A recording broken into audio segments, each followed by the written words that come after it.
तुम्हें एक जंतर देता हूं। जब भी तुम्हें संदेह हो या तुम्हारा अहम तुम पर हावी होने लगे तो ये कसौटी आजमाओ। जो सबसे गरीब और कमजोर आदमी तुमने देखा हो उसकी शक्ल याद करो और अपने दिल से पूछो कि जो कदम उठाने का तुम विचार कर रहे हो वो उस आदमी के लिए कितना उपयोगी होगा। क्या उससे उसे कुछ लाभ पहुंचेगा? क्या उससे वो अपने ही जीवन और भाग्य पर कुछ काबू रख सकेगा? यानी क्या उससे उन करोड़ों लोगों को स्वराज्य मिल सकेगा जिनके पेट भूखे हैं और आत्मा अतृप्त है? तब तुम देखोगे कि तुम्हारा संदेह मिट रहा है और अहम समाप्त होता जा रहा है।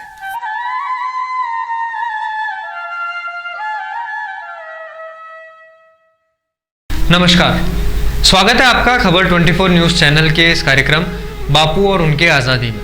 मैं स्वप्निल जैन।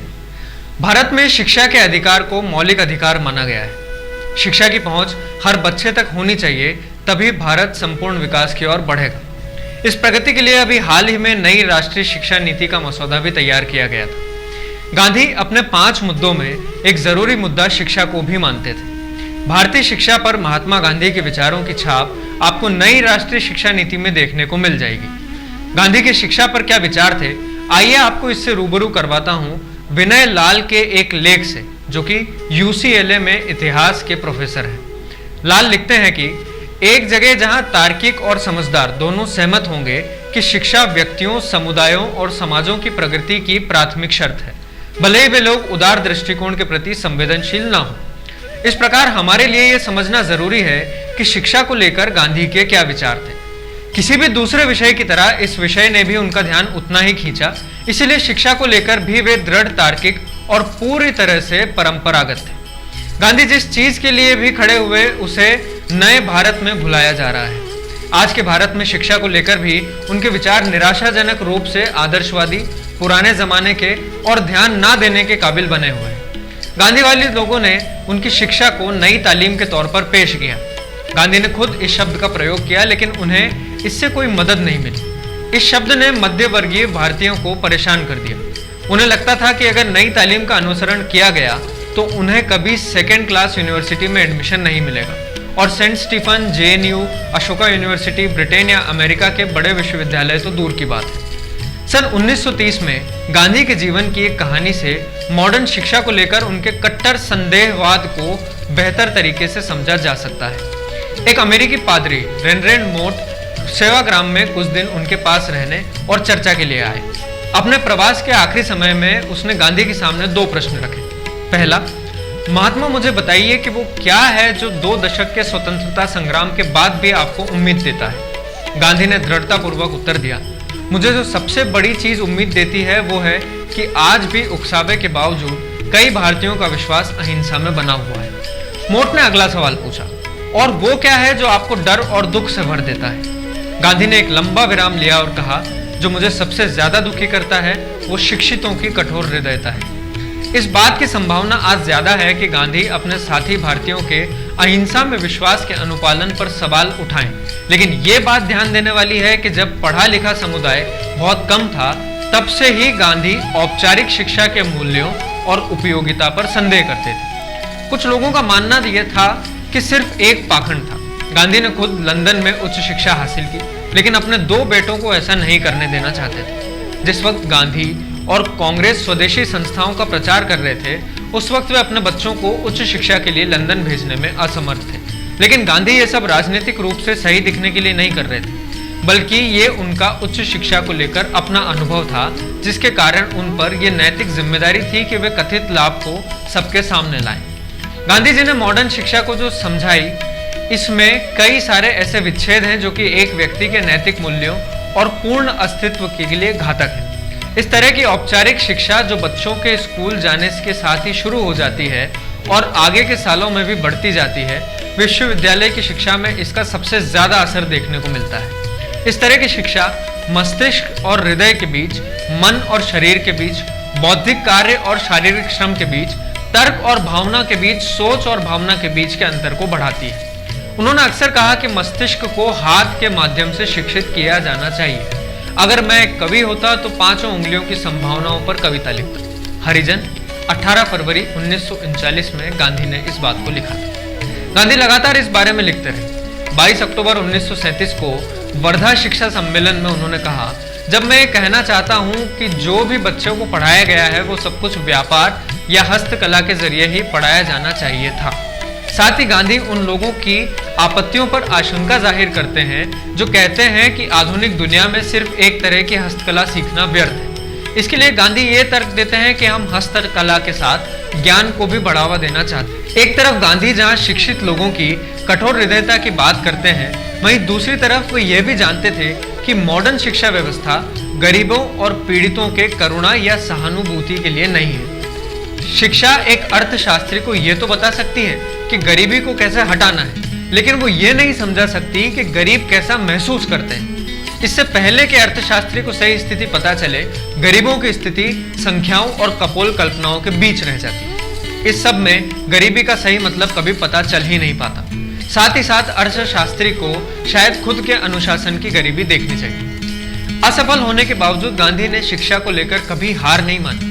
एक व्यक्ति अपनी जिंदगी के आखिर तक सीखता रहता है। गांधी ने शिक्षित लोगों की कठोर हृदयता को लेकर खेद व्यक्त किया था, न कि उनके हृदय विहीन होने को लेकर, जो कि एक बहुत बड़ा अंतर है। मुझे शंका है कि गांधी ने कभी किसी को हृदय विहीन सोचा है, और वो उपन्यासकार E.M. फॉस्टर से सहमत होंगे कि अंग्रेजों का हृदय अविकसित था। 1931 में ब्रिटेन जाने के दौरान उन्होंने पाया कि कामकाजी वर्ग से उन्हें ज्यादा तरजीह मिली, विशेषकर लंकाशायर के मिल वर्करों से, जिन्होंने ब्रिटिश टेक्सटाइल के बहिष्कार का सबसे ज्यादा नुकसान उठाया था, जो कि गांधी ने भारत में शुरू किया था। आज के दौर के भारत में ऐसे कई सारे मानक हैं जो ये बताते हैं कि भारत में शिक्षा का स्तर काफी गिरा हुआ है। राज्य द्वारा संचालित विद्यालयों की कहानियां पूरी तरह से जर्जर है। आजादी के 70 साल से ज्यादा समय बाद भी प्रभावी साक्षरता दर 50% से कम है। ये आंकड़े कुछ पुराने हैं। राजस्थान, उत्तर प्रदेश, झारखंड और मध्य प्रदेश के कुछ जिलों में महिला साक्षरता दर अभी भी 10%।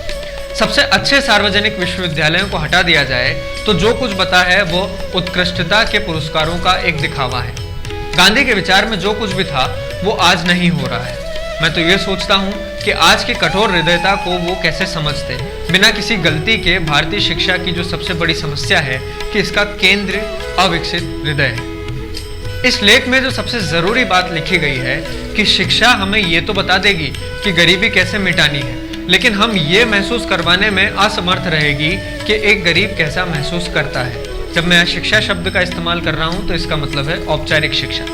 गांधी की शिक्षा में क्या भूमिका है, उनके मूल्यों की शिक्षा में क्या भूमिका है, और उनके ढांचे को क्लासरूम में उतारने के क्या फायदे और क्या चुनौतियां हैं।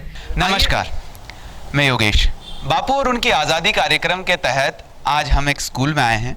बापू के विचार और उनकी शिक्षा पद्धति पर आज हम बात करेंगे। चूंकि कोरोना काल है और बच्चों को स्कूल में सिर्फ गाइडेंस के लिए बुलाया जा रहा है, तो उसी के तहत आज हम बच्चों से बातचीत करेंगे। और आज हम बच्चों का धन्यवाद भी करना चाहते हैं कि उन्होंने हमारे साथ बातचीत की। तो बच्चों, हम आपसे ये जानना चाहते हैं कि आप गांधी जी के बारे में क्या जानते हैं? गांधी जी का बर्थ 2 अक्टूबर को हुआ है। उन्होंने हमारी इंडिपेंडेंस के लिए बहुत ही इंपॉर्टेंट रोल प्ले किया था। उन्होंने 7 मेजर मूवमेंट्स किए और उनके हर मूवमेंट में वुमेंस का भी बहुत इम्पॉर्टेंट कंट्रीब्यूशन था। और उन्होंने लाइक दांडी यात्रा, नॉन कोऑपरेशन मूवमेंट, बहुत सारे इंपॉर्टेंट मूवमेंट्स निकाले थे। और उनका प्रैक्टिकल एजुकेशन पे बहुत ज़्यादा फोकस था, क्योंकि आज भी हम देख सकते हैं तो हमारे यहाँ की अनएम्प्लॉयमेंट रेट बहुत ज़्यादा है। और अभी हमारे ऑनरेबल प्राइम मिनिस्टर ने भी आत्मनिर्भर का नारा दिया है, जो कि है ना हमारे गांधी जी ने हमेशा से इस पे वो किया था कि हमें हमेशा आत्मनिर्भर होना चाहिए। तो आज भी हम उसी चीज़ पे आ गए हैं कि हमें आत्मनिर्भर ही बनना है। और लाइक हमें किसी भी फॉरेन इंडस्ट्रीज़ पे, जैसे हम अभी तक चाइना पे डिपेंड थे और अब ऐसा मोड आया कि हमें चाइना पे डिपेंड नहीं रहना है, तो वही चीज़ हमें पहले करनी चाहिए थी कि हम चाइना पे डिपेंड थे अगर गांधी जी के मानते तो गांधी जी का ये मानना था कि आत्मनिर्भर बना जाए और उसी के तौर पर हमारा जीवन जिया जाए। तो गांधी जी ने अपने कुछ सिद्धांत भी दिए थे, जैसे सत्य और अहिंसा। तो आप अपने जीवन में इसको किस तरह से देखते हैं? जैसे कि उनने बोला था कि सत्य और अहिंसा के लिए मतलब रहना चाहिए, तो सत्य तो हमको हमारे मतलब जैसे लाइफ में झूठ बोलना ही नहीं चाहिए और रहना तो सच पे टिके रहना चाहिए। तो सत्य और अहिंसा हमें हमारे जीवन में बनाए रखना चाहिए। आत्मनिर्भरता भारत और उसी के हिसाब से हमें हमारा जीवन किस तरह से सुगठित रूप से चलाना चाहिए, उसी के तौर पर बापू ने अपनी शिक्षा व्यवस्था पर बातचीत भी की थी। तो विमेन और महिलाओं की अपनी मौजूदगी और महिलाओं की उत्थान के लिए उन्होंने काम किया था, ऐसा आपका कहना है? नहीं, उन्होंने जो भी मूवमेंट्स थे उसमें महिलाओं ने भी बहुत ही इम्पोर्टेंट रोल प्ले किया था। तो मतलब ऐसे कोई नहीं था कि है ना सिर्फ जो मेल ही हैं वो ही करेंगे, मतलब सबने अपना अपना एक कंट्रीब्यूशन दिया है। और as a leader Gandhi ji का बहुत मेन कंट्रीब्यूशन था। तो इसमें कोई ऐसे जेंडर सिस्टम, कास्ट सिस्टम नहीं था हमें आज़ादी दिलाने में, जो कि आज बन गए हैं। विचार बहुत ही बड़ी एवल्स है हमारी सोसाइटी के। मतलब उत्थान के लिए महिलाओं को सिर्फ नहीं सपोर्ट किया था, बजाय इसके उन्होंने कहा था कि पुरुष और महिला बराबर हैं और उसी हिसाब से हमें समर्थन करना चाहिए। हाँ, क्योंकि आप भी सोचिए अगर ऐसा होता तो आज हम आज़ाद नहीं होते। और इसी को अभी आगे बढ़ाने के लिए हमारी गवर्नमेंट ने बहुत सारी स्कीम्स लगाई हैं। लाइक अभी एजुकेशन से लेके जॉब में आप देख सकते हैं गार्गी पुरस्कार और स्कूटी वितरण, ये सब अवेयरनेस, क्योंकि हमारे सोसाइटी में लाइक रूरल एरियाज़ में ये चीज़ें बहुत ज़्यादा प्रिवेल्ड हैं कि गर्ल्स को नहीं पढ़ना चाहिए। तो इसके लिए हमारी गवर्नमेंट ने भी बहुत वर्क किया है और ये चीज़ पहले से ही है, क्योंकि अगर जब तक हम यूनाइट नहीं रहेंगे कुछ भी नहीं हो सकता, और जो कि हम सब जानते हैं। हमारी एक रूपता और हमारी आगे की आने वाली पीढ़ी को किन चीज़ों की ज़रूरत होती है, उसको ध्यान में रखते हुए गांधी जी ने अपने सिद्धांत गढ़े और अपना जीवन भी। गांधी जी प्रैक्टिकल एजुकेशन पर ज़्यादा जोर देते थे। तो आज हम बच्चों से जानते हैं कि आज बच्चों के लिए प्रैक्टिकल एजुकेशन में किस तरह की दूरियां हैं, आप बताना चाहेंगे?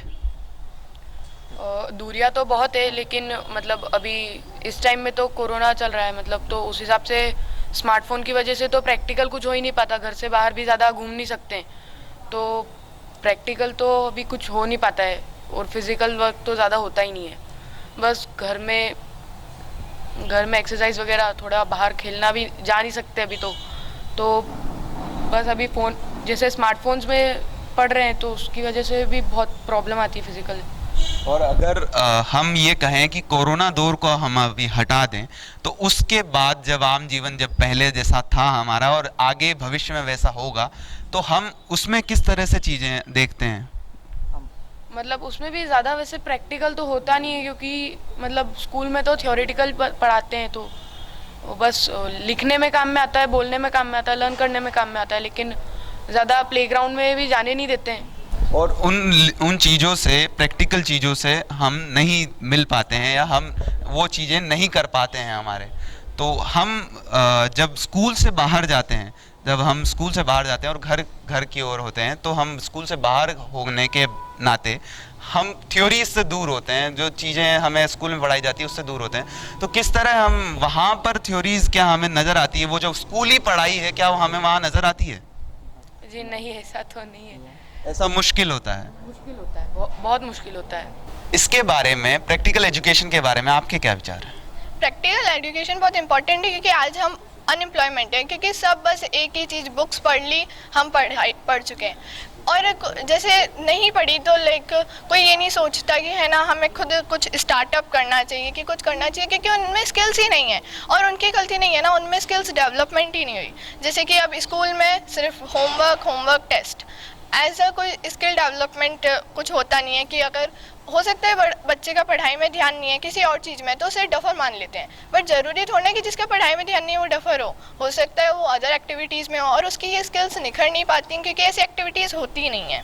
और इसकी वजह से हमारे यहाँ की डेथ रेट 68 रह गई है, क्योंकि बच्चों में कोई शारीरिक वर्क ही नहीं हो पाता है ना, वो सिर्फ, और आजकल कॉम्पिटिशन भी इतना बढ़ गया है, तो सिर्फ पढ़ाई, उनको गेम्स के लिए ऐसे एक्स्ट्रा टाइम मिलता नहीं है। और स्कूल से भी कोई ज़्यादा एफर्ट्स नहीं होते हैं गेम्स के लिए, तो बच्चों को दोनों चीज़ें होना चाहिए ना, क्योंकि अभी जैसे छोटे बच्चे हैं वो इन क्वेश्चन आंसर्स का क्या करेंगे, तो उनके लिए दोनों चीज़ें होनी चाहिए, स्पोर्ट्स भी होने चाहिए, उनमें स्किल्स भी होनी चाहिए। अगर तुम डिग्री लेके नहीं कुछ कर पाए तो उनमें स्किल्स तो होनी चाहिए ना कि वो किसी और चीज़ में अपना एम्प्लॉयमेंट ले सकें, तो दोनों चीज़ें इंपॉर्टेंट है। प्रैक्टिकल और थ्योरी दोनों चीज़ें इम्पोर्टेंट है, ये बच्चों का मानना है और उसमें एक रूपता भी। तो गांधी जी की शिक्षा व्यवस्था और उनके विचारों पर ये था आज का हमारा स्पेशल ग्राउंड रिपोर्ट। मैं योगेश, कैमरामैन नवीन के साथ खबर 24। तो आइए अब गांधी और उनकी आज़ादी कार्यक्रम के तहत हम बच्चों के बाद इस बाल निकेतन स्कूल के प्रिंसिपल से मिलते हैं और उनसे जानते हैं कि गांधी और उनकी शिक्षा पर उनके क्या विचार हैं। नमस्कार सर। हम जानना चाहते हैं कि गांधी और उनकी शिक्षा व्यवस्था या शिक्षा के उनके विचारों पर आपकी क्या प्रतिक्रिया या आप क्या समझते हैं? हमारे देश में गांधी को हमें नहीं वरन पूरा विश्व एक ऐसे व्यक्तित्व के रूप में देखता है जिसका आज तक कोई सानी नहीं हुआ। मेरी अपनी सोच है। गांधी जी ने हमें एक ही जो मेन जो चीज़ दी है वो दी है आत्मनिर्भरता का संदेश। और आत्मनिर्भरता के लिए आज जो कई प्रकार के विचार बड़े बड़े लोगों के आ रहे हैं, ये विचार जब गांधी जी ने दिए तो उनकी सोच ये थी कि हर व्यक्ति खुद आत्मनिर्भर बने।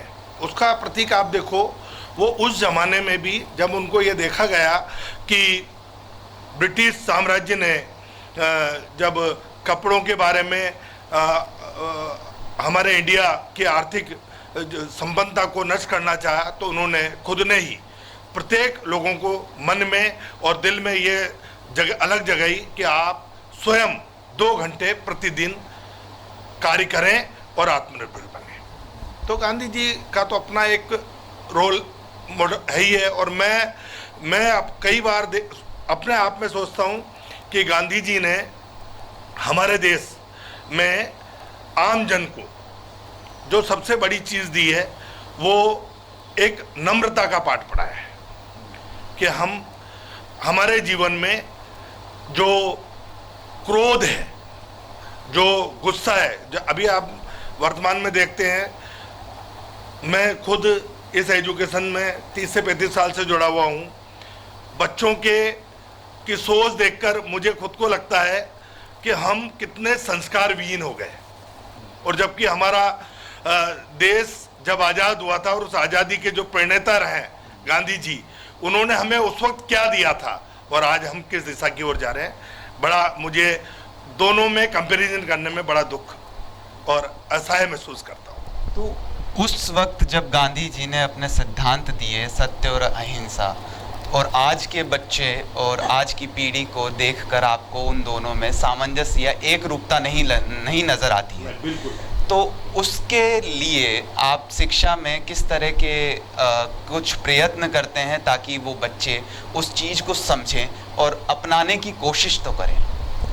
भाई, वर्तमान परिप्रेक्ष्य में जो शिक्षा का जो हम पूरा मॉडल देख रहे हैं, उसके अंदर क्या है कि बच्चे को वही चीज़ दी जा रही है जो कि वो सब्जेक्ट के अकॉर्डिंग तो अपना कार्य कर ही रहा है, मगर जब वो अपनी पढ़ाई पूरी कर लेता है तो प्रैक्टिकल में उसको वहाँ कुछ दूसरी चीज़ नज़र आती है।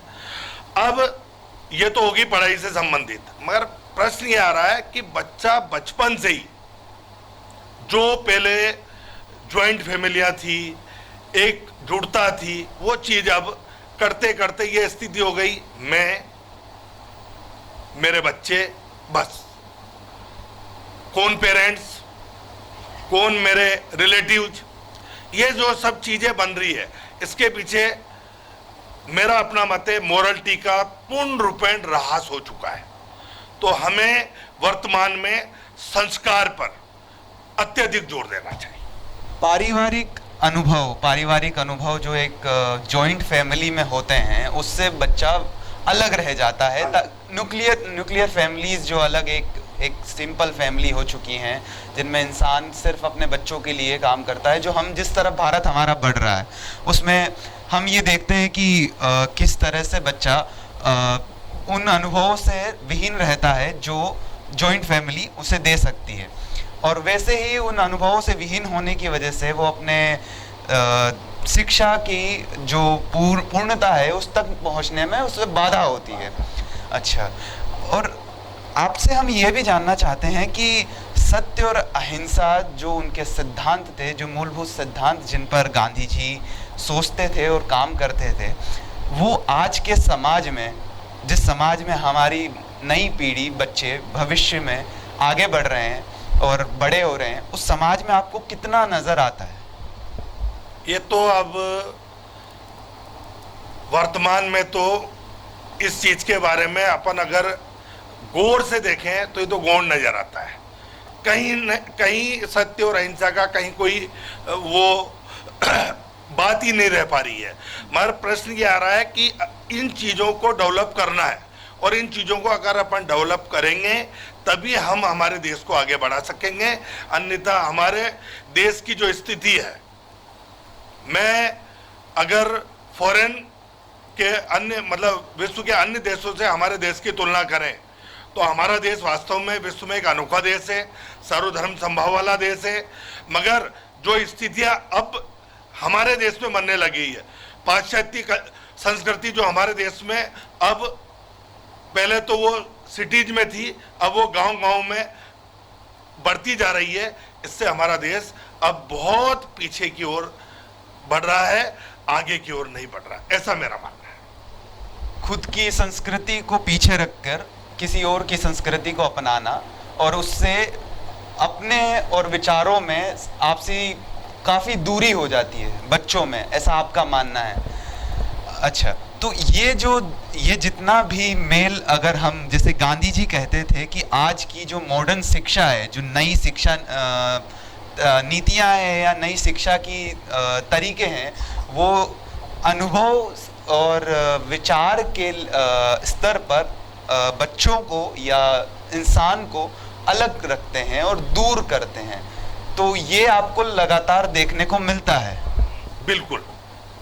आपके अनुभवों में ये लगातार है कि बच्चे अपने अनुभवों से और अपने विचारों में एक रूपता नहीं ला पाते हैं? बिल्कुल, बिल्कुल सत्य बात है। और ये एकरूपता जिस दिन स्थापित हो जाएगी उस दिन हमारा देश गांधी जी के सिद्धांतों को प्रबलता की ओर ले जाएगा। गांधी जी अपना एक मानना, जिसके तहत वो कहते थे कि आदमी जो सोचे, जो बोले और जो करे, अगर उसमें एक रूपता हो तो वो अपने पूर्णता और अपने समाज के लिए बेहतर इंसान बन सकता है। गांधी, उनके मूल्य, उनकी शिक्षा और उसकी आज स्कूलों में, विद्यालयों में क्या प्रासंगिकता है, इस पर चर्चा करने के लिए हम पहुंचे हैं जवाहर नवोदय विद्यालय। यहाँ हमारे साथ मौजूद हैं जवाहर नवोदय विद्यालय पचपाड़ के प्रधान अध्यापक दयाशंकर चतुर्वेदी जी। सर, आपका खबर 24 न्यूज़ चैनल में स्वागत है। Thank you very much. Thank you Swapnil. तो चर्चा की शुरुआत करते हैं। सर, मेरा पहला सवाल आपसे ये है कि गांधी की आज की शिक्षा व्यवस्था में क्या कोई ज़रूरत है? हाँ, ज़रूरत है।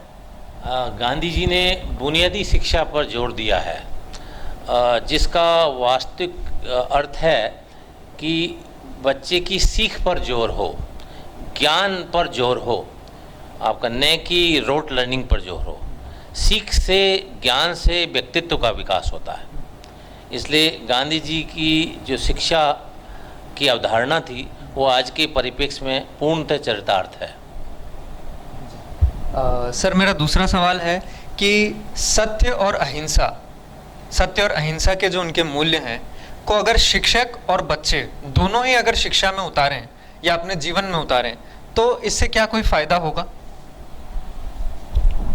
हाँ, फायदा होगा, लेकिन सत्य और अहिंसा दोनों अपने आप में अलग अलग जीवन मूल्य हैं। जहाँ तक सत्य को ग्रहण करना है वो एक कठिन काम है, लेकिन अहिंसा की अगर हम बात करते हैं तो अहिंसा को पूर्णतः अडॉप्ट करना है, लेकिन सत्य चाहे वो विद्यार्थी है, चाहे वो शिक्षक है, जिससे कि शांतिपूर्ण जीवन निर्वहन के लिए ये अति आवश्यक होगा। और जहाँ शांति है वहाँ गति है, और जहाँ गति है वहाँ प्रोग्रेस है, वहाँ आपका सफलता है। इसलिए शांतिपूर्ण तरीके से हम रहें, सहनशीलता रखें और आगे बढ़ें। मेरा तीसरा सवाल है सर कि जैसा कि हम लोग अक्सर देखते हैं कि शिक्षक बच्चों को डांट देते हैं या कभी कभार डंडे का भी इस्तेमाल कर लेते हैं, तो क्या इसकी जगह शिक्षक कोई दूसरी नीति का इस्तेमाल कर सकते हैं जिससे बच्चों की मानसिकता पर नकारात्मक प्रभाव ना पड़े? हाँ, ये आज के इस बदलते हुए शैक्षिक परिदृश्य में बिल्कुल सत्य है। जहाँ तक डांटना पीटना है, ये स्ट्रिक्टली प्रोहिबिटेड है, आज की शिक्षा पद्धति में पूर्णतः वर्जित है। इस नई शिक्षा पद्धति में आजकल एक नया कंसेप्ट आया है, काउंसलिंग। बच्चे को काउंसलिंग करें, परामर्श दें, समझाएं और उसको अडॉप्ट करें कि काश ये मेरा पुत्र होता, काश ये मेरी पुत्री होती तो मैं क्या करता। डांटना पीटना अपने आप में गलत है, और शिक्षक को वो ही अडॉप्ट करना चाहिए जो अपने पुत्र और पुत्री के लिए करे, तो उसके सकारात्मक परिणाम होंगे। और डांटना पीटना या इस तरह की गतिविधि को अडॉप्ट करना अपने आप में एक नकारात्मकता का परिचय है। मेरा चौथा सवाल है सर कि गांधी औपचारिक शिक्षा की आलोचना करते थे। वो अक्सर कहा करते थे कि इससे तर्क और भावना में दूरी बढ़ जाती है, यानी व्यक्ति के चरित्र में, व्यक्ति के गुणों में और व्यक्ति की बुद्धि में, व्यक्ति की शिक्षा में दूरी बढ़ जाती है। इस दूरी का असर उसके व्यवहार पर भी पड़ता है। आप इस पर क्या राय देना चाहेंगे? मैं मानता हूँ इस बदलते हुए टफ कंपटीशन के ज़माने में तर्क शक्ति जरूरी है। जहाँ तक डिस्कशन नहीं होगा, वास्तविकता के दो पहलू हैं। आपका एक पहलू है उसका पक्ष, एक पहलू है उसका विपक्ष। यदि हम तार्किक क्षमता को विलोपित कर देंगे, एलिमिनेट कर देंगे, तो उसकी रीजनिंग एफिशिएंसी ख़त्म हो जाएगी। इसलिए फॉर्मल एजुकेशन हो या नई शिक्षा पद्धति हो, तार्किक क्षमता का शार्पन दिशा, तार्किक क्षमता पर तो हमें जोर देना है, लेकिन जहाँ तक भावना और तार्किक क्षमता का तारतम्य है उसको भी बनाए रखना है। तार्किक क्षमता इस तरह की नहीं हो कि भावनाएं उससे उद्वेलित हो जाएं। जैसे तार्किक क्षमता के साथ साथ भावनाओं को भी बरकरार रखना है। तो मैं इससे पूर्णतः सहमत हूँ। मेरा अगला सवाल है सर कि गांधी कहते थे कि बच्चे हाथों के उपयोग से ज़्यादा सीखते हैं, इसलिए उनसे अपने हाथों से अलग अलग तरह के काम और ज़्यादा मात्रा में काम करवाना चाहिए। इस पर आपकी टिप्पणी? नवोदय विद्यालय के प्राचार्य होने के नाते मैं गांधी जी के इन मूल्य से पूर्णतः सहमत हूँ।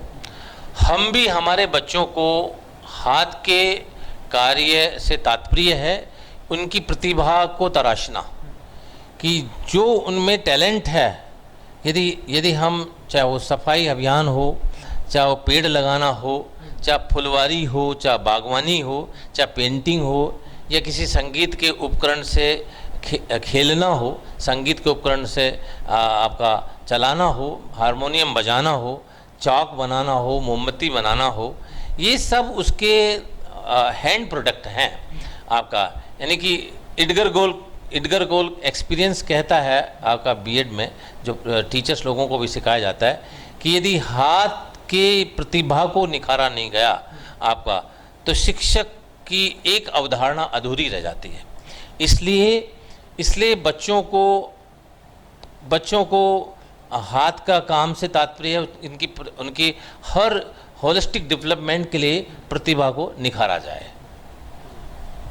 जैसे कि अभी नई राष्ट्रीय शिक्षा नीति आई है 2020 में, उसके अंदर वोकेशनल ट्रेनिंग को काफ़ी जगह मिली है। इसे आप किस तरह से देखते हैं, इस कदम को? हाँ, वोकेशनल ट्रेनिंग पर आज की शिक्षा पद्धति में काफ़ी जोर दिया जा रहा है, जिसको हम आपका मल्टी डायरेक्शनल एजुकेशन भी कह सकते हैं, आपका मल्टीपल इंटेलिजेंस कहते हैं। आपका ज़रूरी नहीं है कि वास्तविकता में केवल कॉपी पेन और वो ज्ञान हो जिसे कि हम डे टू डे लाइफ में यूज करें। चाहे हो सकता है कि बच्चा अच्छा डांसिंग में अच्छा है, हो सकता है बच्चा टूरिज्म में अच्छा है, हो सकता है बच्चा आपका अच्छा मोबाइल चला लेता है, नेटवर्किंग में अच्छा करता है, हो सकता है उसकी इफ़ेक्टिव कम्युनिकेशन है। तो जितना भी उसकी प्रतिभा है, उस प्रतिभा को हम उसके स्तर पर निखारें तो वो आगे बढ़ेगा। तो मैं मानता हूँ vocational training plays a very significant and crucial role in day to day life to make a good human being. Sir, आप गांधी के बारे में या उनके मूल्यों के बारे में आपके छात्रों को या जो हमारे दर्शक अपना प्रोग्राम देख रहे हैं उन्हें कोई मैसेज देना चाहेंगे? देखिए स्वप्निल जी, गांधी जी तो बहुत बड़े इंसान रहे थे, लेकिन एक नवोदय विद्यालय प्राचार्य होने के नाते यही संदेश दूंगा। गांधी जी ने कहा सबसे प्रेम करो, सबके साथ खुशी से रहो, इस प्रेम और खुशी को इत्र की तरह से स्प्रे करो, जिससे कि वो खुशबू आप में आपकी बजाय दूसरे में अधिक आएगी, जिससे कि जीवन आगे बढ़ेगा। और जीवन में गति है तो चाल है, चाल है तो त्वरित है, त्वरित है तो उस पर आरोपित बल है, बल है तो कार्य है, कार्य है तो ऊर्जा है, ऊर्जा है तो सामर्थ्य है, सामर्थ्य है तो समाज का उत्थान है, समाज का उत्थान है तो देश की प्रोग्रेस है। तो मेरा यही सबको संदेश है कि सबसे प्रेम करो और सबको जीवन जीने दो। सबको ये मानो कि सारा संसार मेरा है, तो संसार आपका हो जाएगा। Thank you very much. तो ये थे हमारे साथ जवाहर नवोदय विद्यालय के प्रधानाध्यापक। इस प्रोग्राम में हमारे साथ जुड़े रहिए। कल हम गांधी और उनके चुने तीसरे मुद्दे पर बातचीत करेंगे। तब तक के लिए बने रहिए खबर 24 न्यूज़ चैनल के साथ। और हाँ, आपको यह प्रोग्राम कैसा लगा इसके बारे में आप हमें कमेंट सेक्शन में लिखकर ज़रूर बताइएगा। धन्यवाद। तुम्हें एक जंतर देता हूं। जब भी तुम्हें संदेह हो या तुम्हारा अहम तुम पर हावी होने लगे तो यह कसौटी आजमाओ। जो सबसे गरीब और कमजोर आदमी तुमने देखा हो उसकी शक्लें याद करो और अपने दिल से पूछो कि जो कदम उठाने का तुम विचार कर रहे हो वो उस आदमी के लिए कितना उपयोगी होगा। क्या उससे उसे कुछ लाभ पहुंचेगा?